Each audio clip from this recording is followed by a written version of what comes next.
For the first time, Prince Harry has revealed his deeply personal struggle following his mother's death. In an interview with Britain's Daily Telegraph, he admitted he was close to a complete breakdown on numerous occasions. Prince Harry was 12 years old when Princess Diana was killed in a car crash. He said it was not until his late 20s that he sought help to process his grief. Charlie D'Agata is at Kensington Palace in front of the White Garden, which pays tribute to the late princess. Charlie, good morning. Good morning. These new memorial gardens were just opened last week to mark the 20th anniversary of the death of Princess Diana. She lived here at Kensington Palace, and it's now home to her two sons. It's the first time Harry has spoken so openly about the mental struggles in coping with that loss. It was 20 years of not thinking about it, and then 2 years of total chaos. He said his brother, Prince William, finally convinced him to get professional help after suffering in silence. The podcast interview was conducted by Brian E. Gordon of Britain's Daily Telegraph.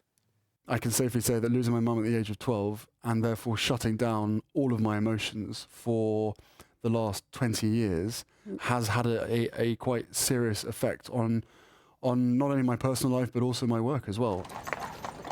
Harry, just a boy at the time, said it took years to come to terms with the loss of his mother. All of a sudden, all of this grief that I'd never processed started to come to the forefront. I was like, there's actually a lot of stuff here I need to deal with. Walking behind his mother's coffin in that suit. Royal correspondent Roy Anika knows Harry pretty well, having interviewed the prince over the years.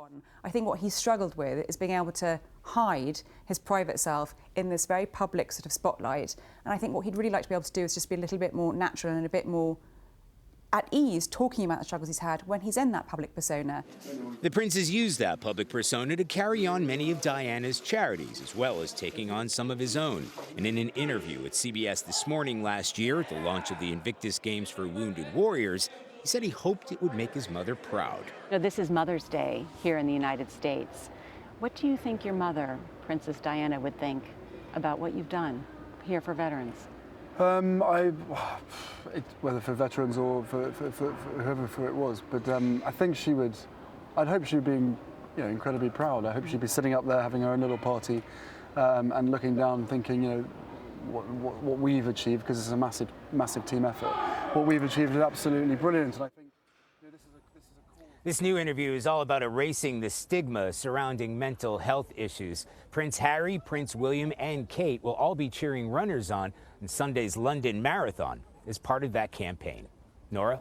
Charlie D'Agata in London, thank you. I remember that interview when you asked him that question. I was curious to see how he would answer it. It's so great, though, Norah, and that he's speaking out about it. That he's speaking out, yeah. I mean, so many people, especially men, don't talk about it. It's great. And 12 is such, any age to lose your mother, but at 12, it sinks in very deep.